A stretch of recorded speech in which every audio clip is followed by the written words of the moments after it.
excellent presentation. So I would like to thank AIOS. I'd like to thank Vishal for giving me this opportunity. So we have been doing this IC for past few years. I think they have covered the very common things, ERM and macular hole. And the topic which I am discussing is optic disc pit, which is something very, very rare. And I think from my last presentation, which I did last year, till now, I've not even operated a single case. So I'll just try to share my experience and probably gain from you all also. So optic disc pit, as I said, is a very rare. It is a congenital abnormality that occurs in the optic disc because of the failure of the closure of the embryonic fissure. It is usually unilateral. It can occur bilaterally in 15% of the cases, and there is equal gender prevalence. So in most of the cases, the patients are asymptomatic. However, in about 25% to 75% of the cases, it can lead to optic disc maculopathy, leading to visual disturbances. So there is accumulation of the fluid intraretinal leading to schisis, as well as subretinal fluid. So the main problem in the management is because the pathophysiology, the exact mechanism is not known till now. So in some of these cases, they say that the fluid is coming through the vitreous cavity. Since most of the liquefaction starts to occur in the third and the fourth decade, most of these patients present with symptoms in the third and the fourth decade. The second school of thought, or the second hypothesis, is that the fluid is coming from the cerebrospinal fluid, is coming due to a communication with the subarachnoid space. So these are the different management options. Initially, they used to just do a laser photocoagulation. Then we did a gas tamponade with laser photocoagulation. Then there was pars plana vitrectomy. And now there is even a concept of ILM peeling, foveal sparing, pugging of the pit. So I'll just discuss this and probably what should be the best safe approach if you're operating optic disc pit. So this is one of the initial cases in which I did optic disc pit. So this is a 25 gauge vitrectomy. Most of these cases, the vitreous is usually, these are young patients, so the vitreous is tightly adherent at the optic disc margins around the macula. So staining with the tricot is very, very important. And you have to induce a PVD. That is the most important step, relieving the vitreous traction. And in most of these cases, inducing a PVD and relieving the vitreous traction will lead to the resolution of the macular fluid in most of the cases. So in these cases, as these are young with tight attachments, sometimes inducing a PVD is difficult. You can use a forceps or different techniques, but with these 25 gauge cutters, sometimes if you manage to have an opening, and then with repeated attempts, it is possible to create a PVD. So just highlighting that induction of PVD in young patients as well as in optic disc pit might sometimes be difficult due to the attachments. So once you've induced a PVD, just complete removal, a good removal of the vitreous with peripheral shaving. A good screening of the periphery is also very important.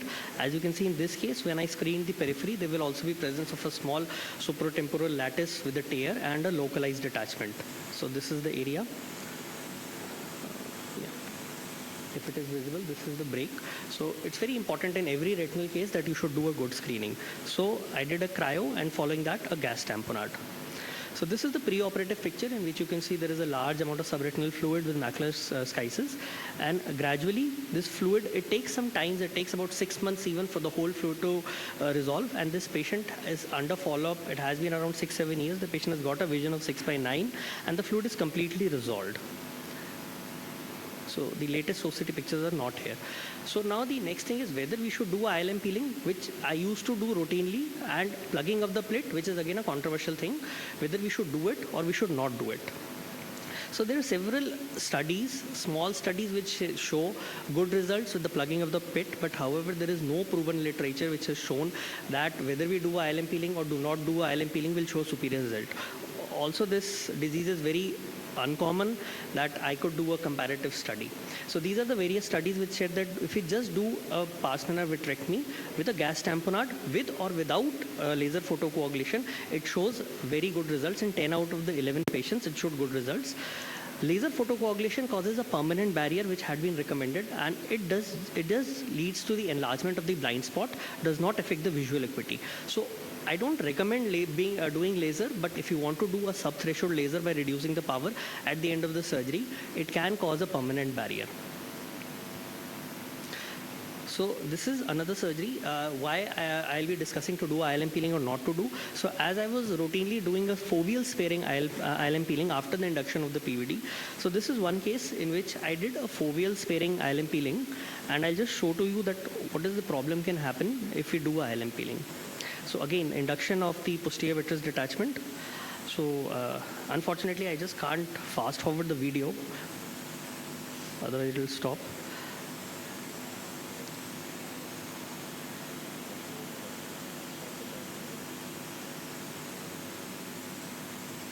So as you can see, the attachment there at the macula and at the site of the disc is much more prominent as compared to a normal PVD induction in around a 40 years old patient.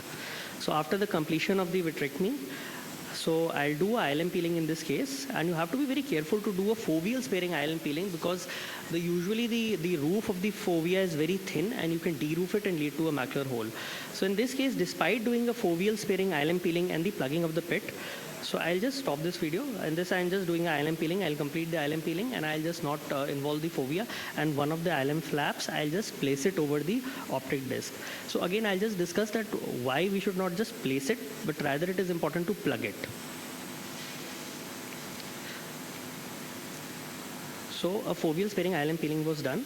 So this was the vision which was present at 1 meter. This was the pre-operative picture showing a large subretinal fluid, a large dome fluid collection with schisis, and a very thin inner retinal layer. So this is the patient developed a post-operative macular hole. So this is one of the disadvantages which you will have, which you can have if you are routinely doing a ILM peeling. So that is why I just changed my strategy, and I'll be just discussing what to do for optic disc pathology. So since as I earlier also mentioned, the pathophysiology is controversial, so the management is also controversial. So either the vitreous or the cerebrospinal fluid is responsible for the macular detachment. So if vitropapillary traction is the main cause, then only a vitrectomy would solve the problem. On the other hand, if it is originating from the subarachnoid space through a defect in the embryonic fissure, then probably doing the plugging and ILM peeling makes sense. So there are several authors who have described plugging with fibrin glue or ILM or many other things to stuff beneath the optic disc, but we have to be very careful that this can also lead to mechanical trauma to the optic nerve head. So the main idea of covering the optic disc, you just can't place it. Last year somebody asked me a question, you can just make an inverted flap and place it. I don't think that I read it more deeply. You have to actually plug it because we have to close the defect where the retinal tissue is glyting at the embryonic fissure. So we have to create a blockage of the passage from the subarachnoid space into the retinal space. So both the results, they have demonstrated good long-term results. So whether to do ILM peeling or not, the evidence is very low and we need more long-term studies to warrant it. So this is just one more video. I'll show two more videos, which is just highlighting. You can see that the attachment at the area of the pit of the vitreous in this case is a lot. So you have to do a pull. So probably the main cause is the vitropapillary traction, which develops at the age of around 30 years when the vitreous is getting liquefied, which causes probably the fissure to get more open and causing the maculopathy. So another video just highlighting the dense attachments, which is not present at the optic disc margins, but at the margins of the pit. So my main idea of showing this video was just to show, just for the audience, that if you have a case of optic disc pit, probably as a primary surgery, you rather just do a good PVD induction and a PPV rather than doing more heroic effects like doing a ILM peeling, which I was also doing, and plugging of the pit. So long-term results of pars plana vitrectomy without internal limiting peeling, there are several studies. This is one of the studies which showed 12 patients. They showed a good closure of the, a good resolution of the fluid, and 11 eyes had a gain of more than 2 lines visual acuity, and the vision was greater than 6/12. So most of these cases, if the fluid goes, they will have a vision of more than 6/12 over a period of 6 to 12 months. But a recurrence is there, and for that, the lack of clarity on the pathophysiology, so we don't have a consensus on the management of the surgical technique. And as I've already highlighted, that the origin of the macular fluid, it has to be understood further. So the gold standard for a treatment for a primary optic disc pit is PPV and PVD induction. And if there is failure, then probably we can do a secondary surgery in which we can do ILM peeling, foveal splaining, and plugging of the pit. So this is the recommendations which I'm giving to the audience. Although if you want, you can do everything at the same setting, but probably I think there is no need of doing a more invasive thing which can lead to more complications like a macular hole because of the de-roofing of the fovea. So just to conclude, PVD induction with or without a subthreshold laser results in a 90% success rate with the primary surgery, and adjuvant things can be done if a primary surgery fails. So thank you all for your attention. Thank you, Bhuvan. So the next speaker is Dr. Aditya Kelkar from Pune. He is a prolific VR surgeon and a multiple award-winning surgeon from ASRS. He will be speaking on taut posterior hyaloid membranes. So what I gather from you, Bhuvan, is that you say there is no difference in visual outcomes if you do a peeling or if you just induce a PVD and leave it as such. Yeah, that is what you are saying. my message is Yes. that probably you should not do much. You can achieve the same thing by doing. Okay. And there is, But of course there is a chance of recurrence. But the same recurrence report has also been reported if you do a INP and it's not only have to overlay the pit.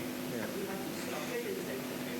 no. Apart from the recurrence is the rate of resolution. It is the same as without ILM peeling. Which I have done that. The literature. So the literature is saying probably to close the pit, the resolution will be slightly more faster. Yes.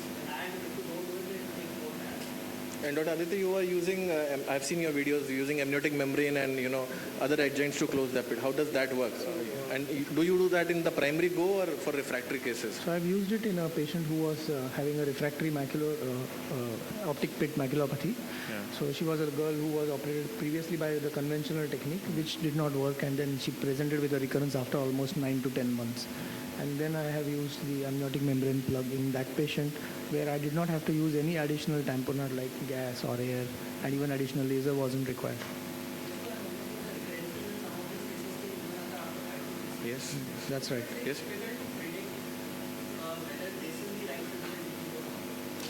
Yes, Dr. Anand. Experience in over about 50, 60 of such cases is that just do the vitrectomy, first of all, on day 1 or month 1, the reduction in that SRF is probably only about 10 to 20%. If you do IL and peeling, it's about almost 30-40%. And if you also add on a plug, you almost get almost 90% reduction within 1 month. And the faster resolution correlates to better visual acuity. Faster resolution and rate of recurrence is also less. I think we are coming out with one company to the masters about 90 odd cases where we've shown this also. So if you want to see, these are very often young patients. These are patients who are coming in their second or third decade very often. So you don't want to go in again and again and operate also. So for me, I think I've now migrated to doing a first 4 years sparing IL and peeling. And if it's possible, because this is very tenuous, one has to understand, as Bhuvan also showed, in one particular case that the hyaloid is very stiffly adherent. And it's not easy. The macula, it's a large detachment. It's not like you have a regular macular hole because these have large detachments. It's tightic also, and that PVD induction is not easy. Very often when you do the PVD induction itself, you will find patchy areas of ILM being lost. So it's not all that easy to do that focus sparing ILM peeling. But that said, that is the best thing to do. And if you already your OCT shows there is a lamellar hole, then it's best to just leave it. Don't try any tucking there. A slightly higher, little more complex this thing would be to flip that ILM temporal side into the pit. But what I've found greatest bang for buck is just make take a small piece of this sclera, just go in and just leave it there. You don't have to stuff it inside. Just leave it there. You can put a bit of visco on top. It will stay there. Do your fluid air exchange, come out, put long-acting gas, and you're done. And you just no. But the thing is, like you said, stuffing you can do. I also just gently put. But during some of the fellows have had, while doing fluid air exchange, it can dislodge.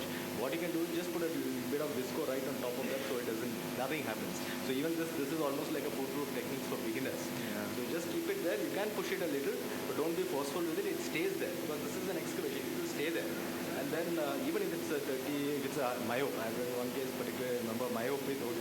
That was a little more technically challenging. You just put it inside, leave it there, get there, and then put visco if you wash. And one last question, Srinivas. If a young patient comes with a chronic detachment and a poor vision, do you operate with low height, chronic SRF and RP atrophy? Do you operate in such cases? Do you give a trial? since you said it's a young patient, yes, of course, with all the guarded visual prognosis, we do give them a chance.